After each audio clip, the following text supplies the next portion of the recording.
todo lo que va a pasar a partir de que Buenos Aires es considerada la capital de todo el virreinato. Por ese entonces había un gobernador que se llamaba Pedro de Ceballos y que fue nombrado virrey de ese río, de ese virreinato nuevo. Como dice la filmina, este virreinato nuevo ocupaba los territorios de los actuales Argentina, Uruguay, Paraguay y Bolivia. Y una parte, en realidad una porción del territorio del estado de Río Grande, que hoy en realidad pertenece a Brasil.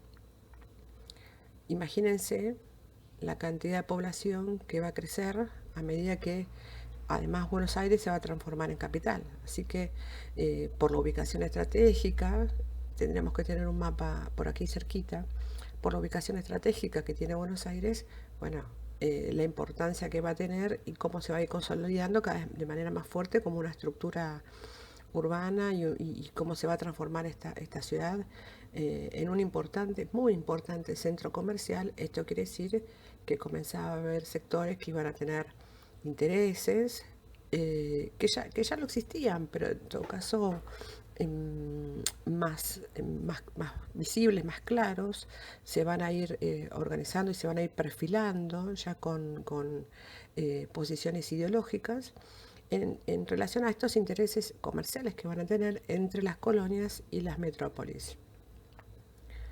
Eh, bueno, las provincias españolas, digamos, lo que sería España continental, que vendría a ser América, a diferencia de España peninsular, desde el primer día empezaron a tener algún tipo de roce con Portugal, considerando que Brasil en realidad había sido colonia portuguesa. Con lo cual siempre había como una disputa de quién iba a controlar esta región. Insisto, fundamentalmente lo que tenía que ver con el Río de la Plata. Así que esa cuestión de luchas territoriales va a continuar y los portugueses van a intentar invadir, en realidad invaden las tierras de lo que hoy es Argentina, mejor dicho, ingresando por lo que sea el territorio del Virreinato del Río de la Plata, por la región de lo que hoy es Paraguay. Avanzaron bastante y veremos más adelante en la historia cómo se va a ir desarrollando esta relación que nosotros teníamos primero con Portugal y luego con Brasil. De esa región, Portugal va a ser desalojada. Así que digamos que el centro de Buenos Aires se va a perfilar como una región bastante poderosa. Y además tenía otro de los conceptos que quiero que les quede fijo, y de acá hasta fin de año y todo cuarto, que es el puerto. Buenos Aires tiene el puerto, tiene ese gran ingreso, no solamente a Argentina, al continente. El virreinato del Río de la Plata además se va a convertir en más que una cuarta parte de toda América. Así que imagínense el poder que tenía de poder ingresar todo la mercadería, que iremos viendo qué mercadería o de qué imperios va a llegar, eh, y que se va a ir controlando por el puerto de Buenos Aires. Bueno, para darle mayor autoridad, el rey va a decidir entonces la creación de un virreinato con carácter provisional y lo va a formar por las provincias, en ese entonces denominadas provincias, del Río de la Plata, Paraguay, Tucumán, Mendoza, San Juan del Pico y el distrito de la Audiencia de Charcas. Se firma lo que se llama una cédula real, es decir, una autorización, y Ceballos con un ejército que trajo de España, primero va a expulsar a los portugueses que intentaban extenderse más allá de la línea de Colonia de Sacramento, y finalmente el rey en 1777 decide definitivamente la constitución del Virreinato del Río de la Plata y nombra a Juan José Bertis como virrey y sucesor de Ceballos. Claro, acá el tema es, todo esto que yo estoy contando, ¿qué finalidad tiene? ¿Para qué crear un virreinato? El propósito fundamental de la corona era defender, por supuesto, su territorio, pero ¿por qué? ¿Por qué había que cuidar ahora o defender ahora? Solamente tenía que ver con una cuestión de Portugal, esto. La verdad es que el gran crecimiento que había tenido poblacional y de producción, América, y los conflictos que tenían los reyes, primero los reyes en términos de sucesión, es decir, la línea sucesoria para que llegaran finalmente los reyes Borbones a quedar al mando del poder de España. Y por otro lado, bueno, la realidad es que ustedes piensan que nosotras nunca habíamos tenido un rey, a diferencia de lo que había sido Brasil, que sí había tenido un rey portugués en su territorio. Nos habíamos manejado con virreyes y con virreinatos, en principio dos, luego de las reformas borbónicas, que ya iremos viendo que son, se van a constituir en cuatro, pero aún así era muy extenso el territorio, con lo cual era bastante difícil poder controlar todo y sobre todo controlar a los virreyes, ¿no? Que eran los que tenían que recaudar el dinero, cobrar impuestos y llevarle todo ese dinero al rey después. Así que, bueno, al virrey Ceballos le debieron las provincias de virreinatos muchos progresos en el orden, eh, aparentemente en cuestiones administrativas, porque es en el momento en el que él lidera el virreinato que se decide la creación de una audiencia en Buenos Aires, con lo cual además permitió que mucha mercadería fuera hacia las provincias interiores. Y eso indudablemente, como dice la Filmina, va a favorecer el gran comercio general. Y otra de las ideas de correr del centro del poder para poder, digamos, descentralizar, que todo no esté en manos de una sola persona, un poco permitía que si se delegaba, por supuesto con funcionarios que no fuesen corruptos, sino que fuesen leales a la corona, esto iba a permitir mayor recaudación. Así que en realidad para poder descentralizar se van a crear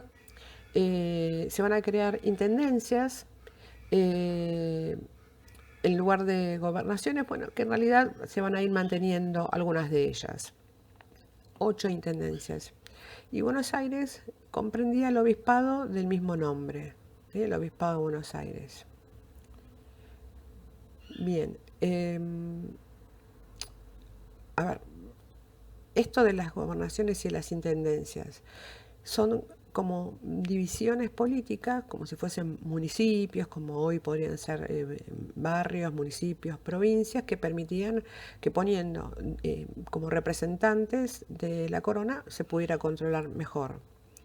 Así que, teniendo en cuenta que el virreinato era una extensión que era mayor a la cuarta parte de todo el continente, imagínense, además con las regiones más ricas, con un sistema fluvial súper poderoso, que permitía que las mercaderías ingresaran por el puerto de Buenos Aires, igual que el de Montevideo, pero bueno, el de Buenos Aires se relaciona al Río de la Plata.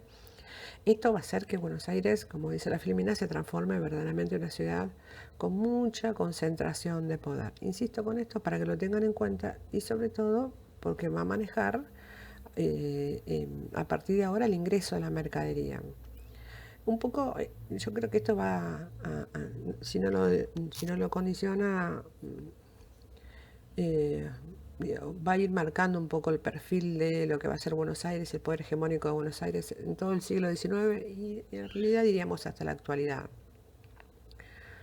Bien, eh, Ceballos quería estar seguro del control que podía tener en su territorio, así que también va a solicitar el apoyo del rey para que demarque el territorio que correspondía al virreinato del Río de la Plata. La realidad es que esta cédula que él le pide al rey no se firma, así que el virreinato del Río de la Plata va a perder un poco su extensión territorial. Y además había conflictos también entre los propios pobladores, la misma gente que vivía ahí. Tengan en cuenta que este gran crecimiento y además la constitución de la Intendencia de Buenos Aires en 1778 marcó bueno, lo que dicen los investigadores o las fuentes es que llegaba prácticamente a 38.000 habitantes. La realidad es que nos puede parecer muy poco, pero bueno, pensemos que era 1778. En el caso de Bertis, cuando Bertis asume como virrey, se va a producir una sublevación, es decir, un levantamiento, ya lo vamos a ver en las filminas de más adelante, en el Alto Perú,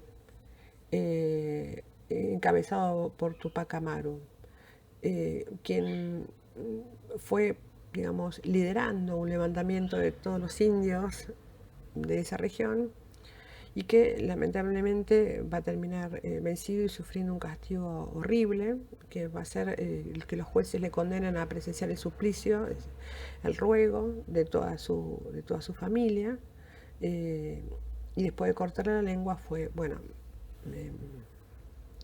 digamos, asesinado. Como dice la filmina, insisto, no olvidemos que Argentina, como parte del Virreinato del Río de la Plata, no Uruguay, porque Uruguay también tenía la posibilidad de tener el puerto sobre Montevideo, Argentina era quien, siendo, digamos, no definiéndose como todavía como un estado independiente, era la región que podía controlar el ingreso de la mercadería hacia el Virreinato del Río de la Plata. Yo, todo esto que les estoy comentando, que tiene que ver con la creación del virreinato, bueno, ¿en qué circunstancias se va a crear el virreinato? ¿Por qué se crea un virreinato nuevo? Ya había virreinato. Recordemos que nosotros somos colonia desde 1492, pero comenzamos a hacer virreinato del Río de la Plata recién en este momento. Bueno, a partir del siglo XVIII hay un cambio en la corona española y se van a instalar al frente de la corona de España la familia de los Borbones, que son los mismos que están en la actualidad. Y Carlos III, en el contexto de lo que eran las ideas de la Ilustración, ¿recuerdan lo que vieron el año pasado? Establece como un nuevo concepto de lo que es el Estado para el Imperio Español. Y uno de los objetivos más importantes que va a tener es recuperar el poder que estaba perdiendo en las colonias americanas. Así que lo que va a decidir es liberar el comercio con la metrópoli e incluso con otras potencias, permitiendo el comercio. Bueno, era un libre comercio un poco mentiroso, si me permite la palabra, porque la realidad es que el control lo seguía teniendo España. Digamos, no es que termina el monopolio, pero digamos, haciendo de intermediario, permitía que las colonias américas pudieran hacer uso de productos que no vinieran solamente de España. De todas formas, solo esto estaba permitido en los puertos más importantes, como es el caso de Argentina, no en los puertos interiores, en las aduanas interiores. Y lo que se va a decidir también es subdividir los grandes territorios, no solamente en nuevos virreinatos, sino también en nuevas capitanías. Es allí donde se decide la creación de este virreinato, lo que nosotros estamos estudiando. Se decide, insisto, la capital en Buenos Aires, la capital del virreinato. Y se incluye, bueno, una división de este virreinato en varias jurisdicciones. A partir de acá, como les mencionaba antes, mucho comercio, van a haber grandes cambios en la ciudad, se van a construir nuevos edificios, porque claro, tenían que tener representantes nuevos, así que ellos necesitaban sus nuevos edificios. Y es una época en el contexto además donde Inglaterra se había desarrollado muchísimo. No nos olvidemos que estamos hablando de que Inglaterra estaba explotando en su primera etapa de la revolución industrial, con lo cual iba a necesitar ubicar todos los productos que fabricara y por otro lado obtener muchas materias primas para poderla transformar. Y esta región, nuestra región, la región del virreinato, se iba transformando como un país más dedicado a las cuestiones agrarias. Iremos viendo que a fin de año ya lo podemos denominar como un país agroexportador. Yo les había mencionado que Ceballos había hecho algunas reformas, había hecho algunas reformas importantes cuando es denominado por el rey como virrey, y entre ellas, por ejemplo, prohíbe extraer metales para Lima, con lo cual inicia una política de reacción contra las pretensiones que tenía Perú sobre eso. Recuerden que todo lo que se produce, además, independientemente que no sea en Argentina, sino que fuesen otras las regiones que abarcaba el virreinato, como Uruguay, Paraguay o Bolivia, todo iba a salir por el puerto de Buenos Aires. En 1777, cuando se firma esto del libre comercio, se decide la apertura del puerto de Buenos Aires. Este es un momento que también tenemos que tener muy en cuenta y dejarlo bien firme en nuestra memoria. Y así comienza una etapa de, bueno, varias medidas que se empiezan a tomar. Con lo cual ya vamos perfilando que las reformas borbónicas, las reformas hechas por estos reyes en definitiva, son reformas, son una serie de leyes, una serie de reformas, de leyes dictadas por los reyes, que van a afectar los aspectos económicos, políticos, geográficos. Bueno, hay una nueva división geográfica, bajo las órdenes, insisto, de los reyes de la Casa Borbón. Y principalmente todas estas leyes, reformas que se van a dar en el siglo XVIII, la idea era fortalecer el poder que tenía la corona, y que, como España estaba viviendo y Europa estaba viviendo una situación bastante complicada, la idea era, bueno, a ver cómo recuperaba un poco ese poder. Eh, si recuerdan del año pasado, las discusiones se venían dando con los Habsburgos para ver quién quedaba. Así que, bien, vamos a ver bien de qué se trata cuando hablamos de las reformas borbónicas.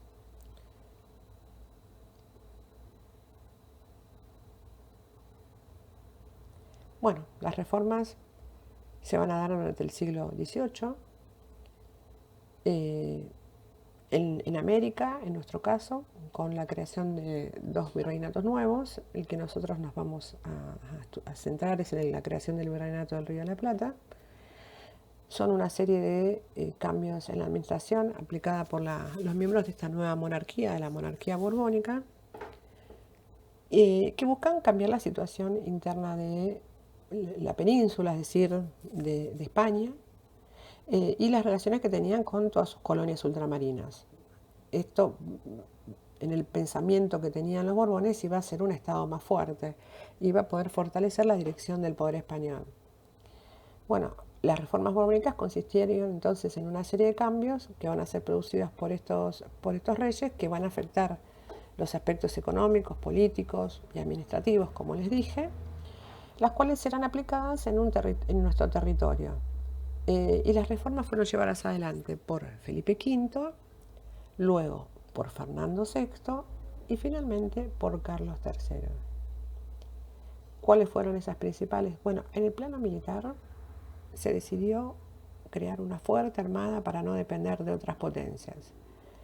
Pero esto era muy costoso, así que imagínense el cobro de tributos que tenían que llevar adelante en sus colonias. Había que renovar todo lo que era el sistema de funcionarios, iban a nombrar nuevos funcionarios, tanto militares como civiles, y que iban a ser controlados, iban a ser evaluados de manera periódica.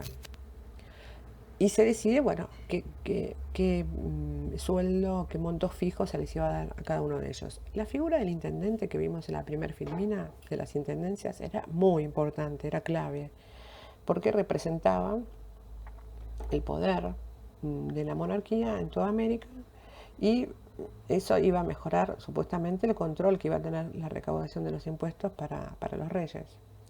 Así que se iba a incrementar la recaudación fiscal a través de este sistema denominado burocracia, que era asalariada, no eran solamente enviados por el rey, sino que además eran funcionarios, eran asalariados, y en apariencia se había mejorado ese control. Se había reactivado fuertemente la minería,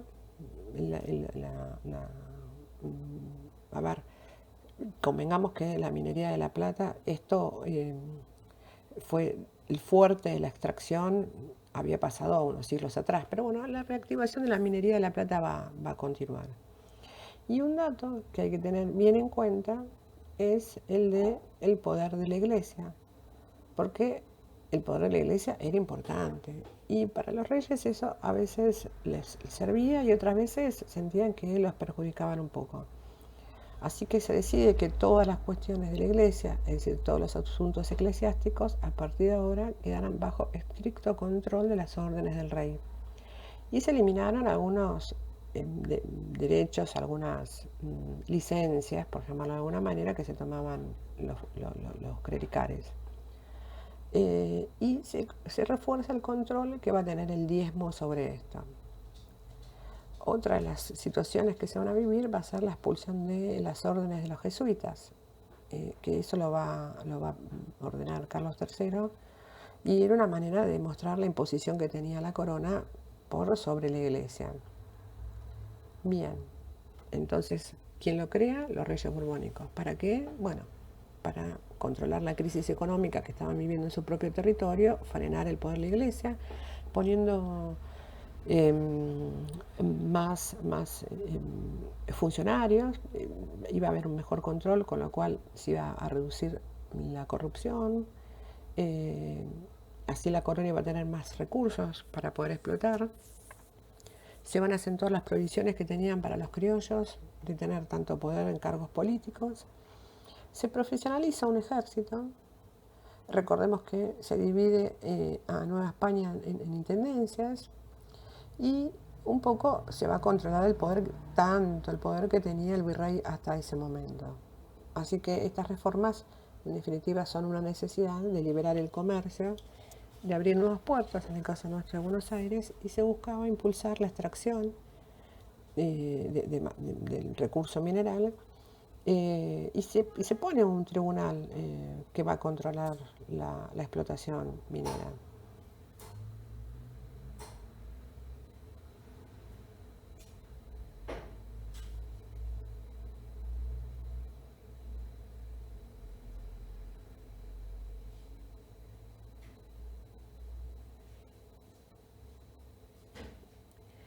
Estas reformas, además, bueno, van a tener un impacto importante. Como dijimos, logran aumentar la producción en todo el territorio del virreinato. Los ingresos van a ser más importantes por los impuestos y por los tributos. Bueno, van a obligar a cierta lealtad que tiene que tener a partir de ahora la élite, toda la élite, todos los sectores de poder con la corona, a ser subordinados. Los criollos tenían que subordinarse ante la corona. Y con la reforma administrativa y la creación de este nuevo sistema de funcionarios, esta nueva burocracia llamada intendencia, como si fuese un tipo de gobierno local, digamos, regional, se van a controlar mejor todos los recursos. En definitiva es eso, controlar la economía, porque en definitiva lo que intentan ellos es controlar la economía. Es decir, que todo lo que se producía acá llegara en mejor medida, en mayor medida, y que no quedaran en manos de los funcionarios intermediarios, porque lo que sentía la corona en su momento era que América no producía todo lo que tenía que producir, pero además no recaudaba por cuestiones de corrupción, no le llegaban a ellos. Es cierto que se libera el comercio y que se le abren nuevos puertos. Volvemos, recordemos, en nuestro caso, el puerto de Buenos Aires. Y eso va a impulsar mayor extracción y producción de productos que van a salir por nuestro puerto. Y eso va a significar que va a haber mayor recaudación por parte de la aduana. Pero por otro lado, los cabildos van a perder el poder, es decir, esos sectores, esas formas de organización de asambleas que tenían los criollos, que eran los cabildos, en donde iban y contaban sus cosas, su situación o qué es lo que estaba viviendo.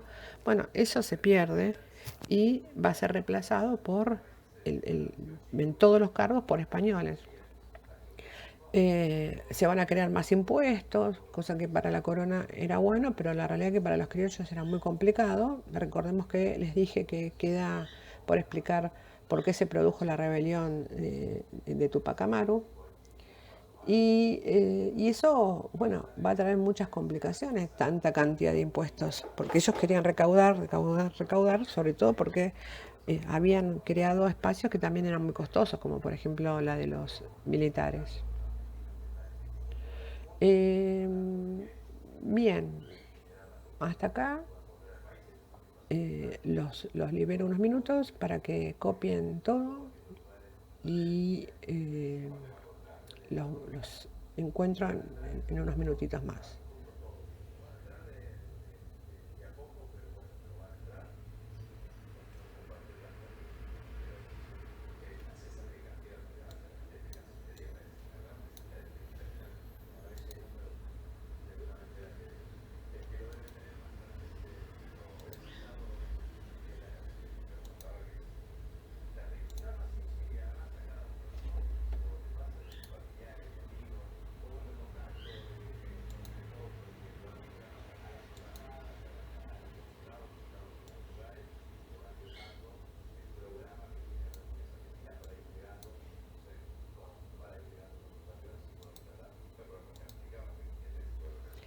Bien, a continuación van a ver que tienen un video que dura unos minutitos, muy interesante. Así que mírenlo.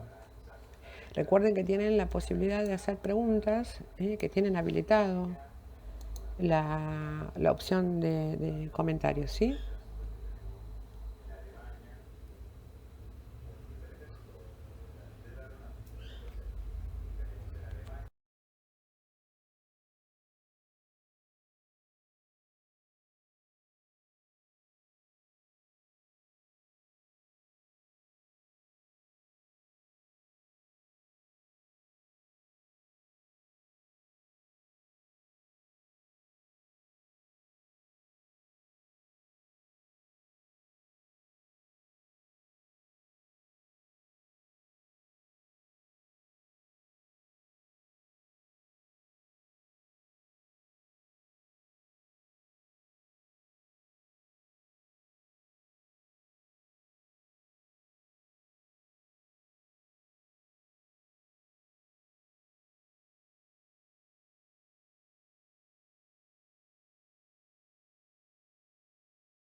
La creación del Virreinato del Río de la Plata fue una estrategia de la corona para cambiar la obsoleta estructura del poder en las colonias americanas.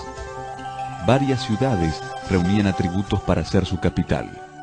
Córdoba, que era la sede de una prestigiosa universidad. Potosí, que alimentó las arcas españolas durante más de un siglo. Y Asunción, la primera fundación en la región. Pero la corte se decidió por Buenos Aires, porque estaba bien ubicada para resistir un eventual ataque portugués, y además, porque tenía fácil acceso a través de la navegación atlántica. Hasta ese momento, Buenos Aires, igual que Tucumán, era una gobernación perteneciente al Virreinato de Lima, a partir de 1776. Ambas formarán parte del Virreinato del Río de la Plata, junto con el Paraguay, Cuyo y el Alto Perú. Para entonces, los araucanos habían descubierto el caballo y ocuparon espacios vacíos en la pampa, amenazando con su presencia a los cristianos. Los habitantes de Buenos Aires intentaron proteger las pocas poblaciones circundantes con fortines en Mercedes, San Miguel del Monte, Chascomús y Dolores. Los blandengues, tal el nombre de esa suerte de milicia, eran paisanos mal pagos y peor entrenados, pero no había más remedio que acudir a ellos en caso de ataque. La pujante Buenos Aires recibió a las nuevas ideas europeas sobre la riqueza en pleno proceso de cambios.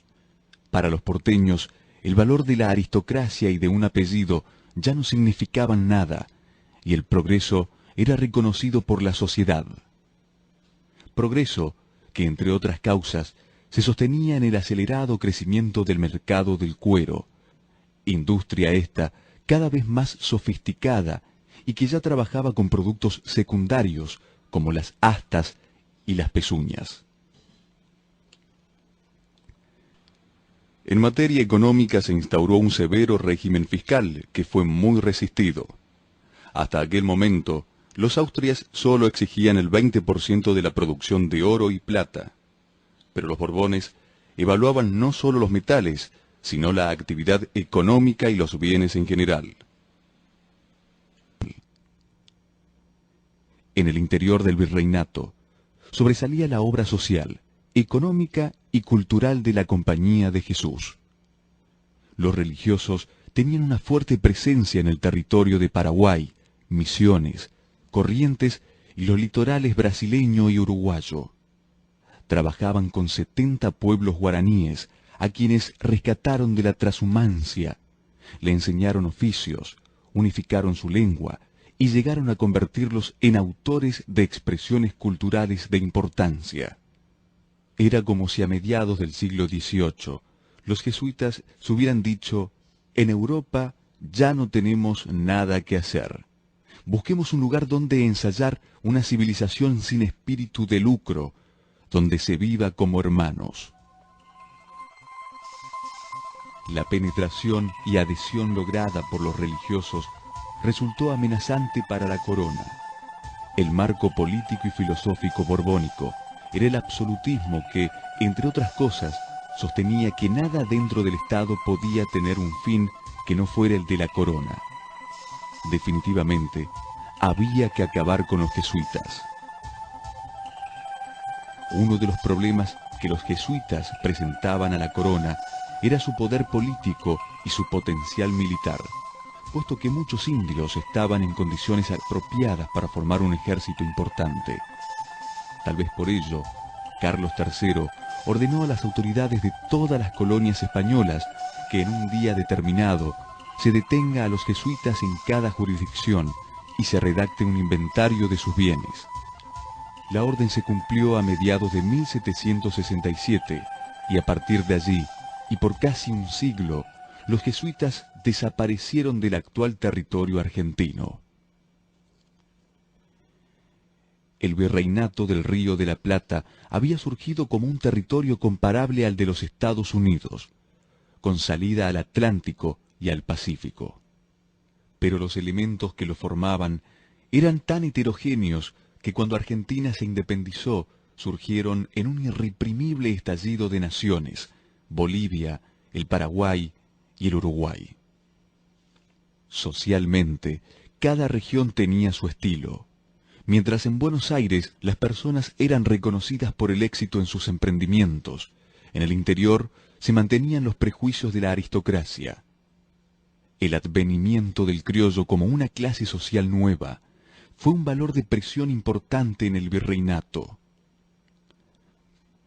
En esa situación, las invasiones inglesas desataron el fervor criollo, difundiendo una conciencia nueva.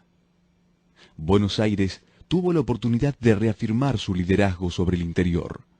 Hasta ese momento, la corona mantenía un ejército con soldados gallegos que se degradaba por la falta de operaciones y por la deserción de los oficiales que se casaban o se dedicaban al comercio.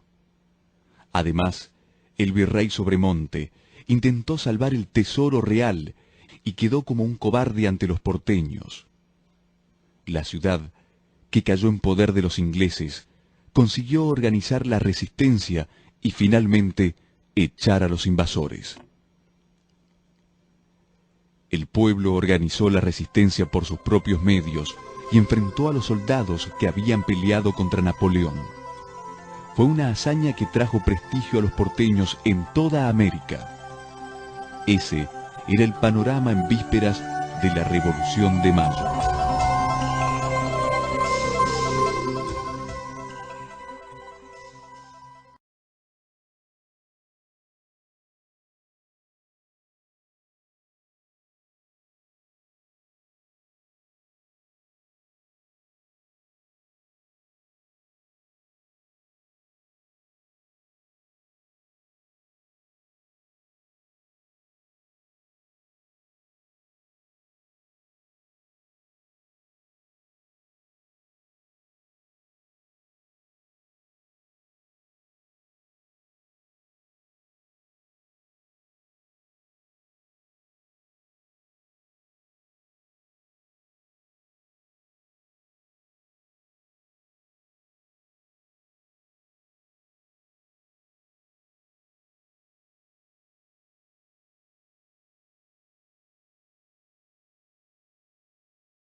1768 fue un año decisivo para la historia argentina porque se produjo la expulsión de los jesuitas de los territorios que hoy forman nuestro país, de acuerdo a lo decidido por el rey de España un año antes. Con el fin de la orden jesuita, se terminó con el sistema productivo que ella controlaba, que había sido el más importante de la época colonial. Así comenzó un periodo de grandes cambios en toda la región.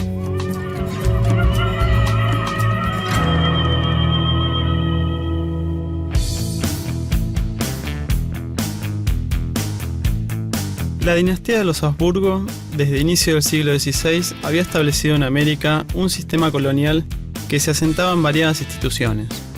Residente en la península, la máxima fuente de autoridad era el rey, el cual se apoyaba en dos instituciones claves: el Consejo de Indias, que lo aconsejaba en numerosos aspectos, y la Casa de Contratación, que se ocupaba del comercio y la navegación con el Nuevo Mundo. En América, la máxima autoridad era el virrey y le seguían las reales audiencias. En un segundo nivel se situaban los gobernadores, corregidores y alcaldes mayores. Por último, los cabildos regulaban una serie de cuestiones de gobierno local de las ciudades. Una de las claves de que este sistema haya logrado subsistir durante siglos fue su flexibilidad. La corona aspiraba a lograr un equilibrio entre los distintos factores de poder para conservar su dominio, lo que implicaba que sus órdenes muchas veces no se cumplían para no generar descontento. Con el advenimiento de los Borbones, en particular de Carlos III, esta situación empezaría a cambiar. La nueva dinastía buscaría afianzar su dominio sobre América, aumentando la recaudación fiscal y fortaleciendo ciertos puntos estratégicos frente a las ambiciones de otras potencias.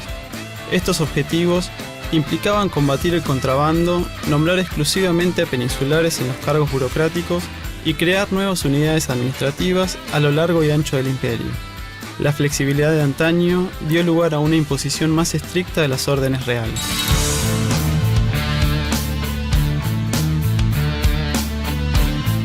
En la segunda mitad del siglo XVIII, España emprendió una profunda reorganización de su imperio. El objetivo de los cambios llevados por la monarquía era claro: devolverle el lugar de principal potencia europea a España. Para ello, se emprendieron una serie de medidas que pretendían hacer más eficiente la defensa del imperio, estimular la economía y asegurar una mejor recaudación fiscal para la corona y afianzar el poder absoluto del rey. Esto último significa que se llevaron a cabo reformas políticas que fueron recortando la autonomía y los privilegios a las diferentes corporaciones, estamentos y reinos que componían el Imperio Español y sus poderes transferidos a la autoridad real, que se erigía así como la única autoridad soberana. Esta tendencia a la concentración del poder en la figura del monarca no fue exclusiva de España, sino que fue una tendencia general que se manifestaba desde el siglo XVII en las monarquías europeas. La afirmación de la soberanía regia implicaba también el control de la corona sobre la Iglesia, lo cual llevó al enfrentamiento con la autoridad papal. La orden jesuita jugó un papel destacado en ese enfrentamiento, ya que mantenía una fuerte política de resguardo de la autonomía eclesiástica frente al poder de la monarquía. En 1767, Carlos III, el rey de España, decretó la expulsión de los jesuitas de España y sus colonias, orden que se llevó a cabo en el Río de la Plata al año siguiente.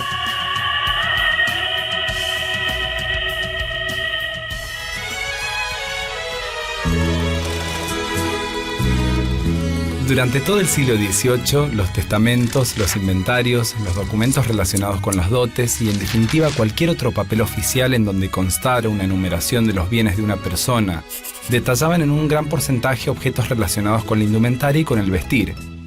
Junto con la platería y las imágenes de santos, tanto las telas sin cortar como las prendas de ropa eran un bien importante para legar. El intercambio de estos bienes, la mayoría de las veces de lujo, pone de manifiesto una intensa actividad comercial entre los diferentes centros productores de América del Sur. Se ven siempre nombrados los cordobanes de Chile. El cordobán, un cuero de cabra de mucha calidad, liviano y suave, fácil de labrar y de estampar, era la materia prima esencial para los zapatos finos de caballeros. Los paños de Quito o de Cusco y hasta de la China también son nombrados con frecuencia. Este rol de la indumentaria en las transacciones legales, tan central en este momento, se fue perdiendo paulatinamente durante el siglo XIX.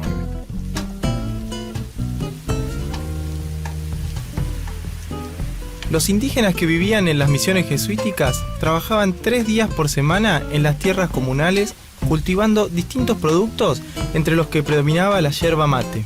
Los jesuitas lograron aumentar la producción porque pudieron domesticar las plantas a partir de descubrir el secreto de la germinación. Solo tenían éxito las semillas que habían pasado por el sistema digestivo de algunas aves. El consumo era masivo y no reconocía distinciones sociales. Sin embargo, había diferencias en la forma de tomar mate. Los pobres tomaban amargo en calabazas pintadas o recipientes de palo santo. Los ricos solían agregarle azúcar o pastillas aromáticas y utilizaban recipientes adornados de plata y bombillas del mismo material. Cuando los jesuitas fueron expulsados, se llevaron con ellos buena parte de los secretos sobre el cultivo de yerba, reduciéndose entonces la producción y el consumo.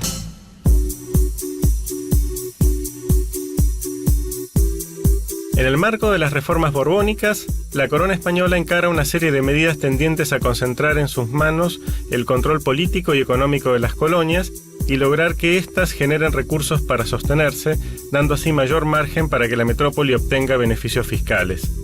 Entre otras cosas, en este año se produce la expulsión de los jesuitas y la confiscación de sus bienes, que sumaban solo en lo que hoy es la Argentina unos 30 millones de pesos de entonces, o alrededor de 3.200 millones de dólares de hoy.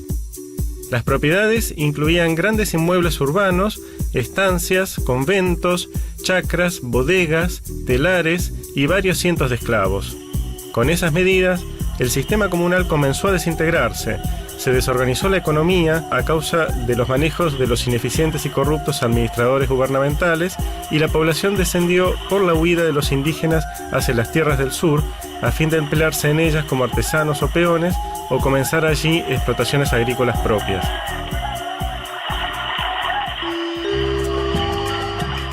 Para esta fecha se abandona por completo la vida en la misión de San Ignacio Miní, uno de los principales asentamientos jesuitas en el actual territorio argentino, provincia de Misiones.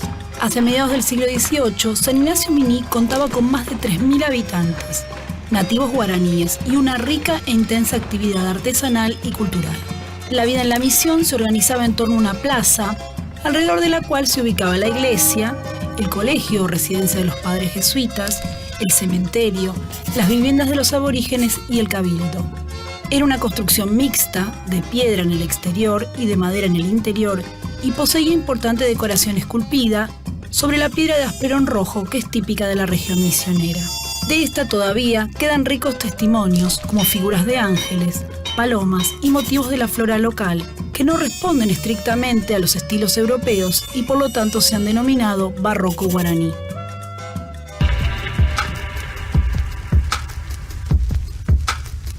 La expulsión de los jesuitas se hizo sin problemas en la región de las misiones guaraníes, pero hubo resistencias en otros lugares. Por ejemplo, en Salta y en Jujuy, donde la Compañía de Jesús había establecido lazos estrechos con la élite local, se organizó un levantamiento armado en contra del gobernador cuando quiso concretar la medida. En la estancia jesuita de San Antonio de Areco, en Buenos Aires, los esclavos se fugaron diciendo que no querían obedecer a otros amos que no fueran los padres. Los efectos de la expulsión fueron rotundos. El gran patrimonio jesuita fue confiscado y pasó primero a manos de la corona y después, en su mayoría, a manos de particulares, y así se rompió la anterior coherencia del sistema productivo. En la región de las Misiones, las autoridades reemplazaron a los jesuitas con sacerdotes franciscanos, dominicos y mercedarios para las tareas religiosas y con administradores laicos para los asuntos políticos y económicos. Esto provocó desconcierto entre los guaraníes que estaban acostumbrados a que los jesuitas tomaran todas las decisiones.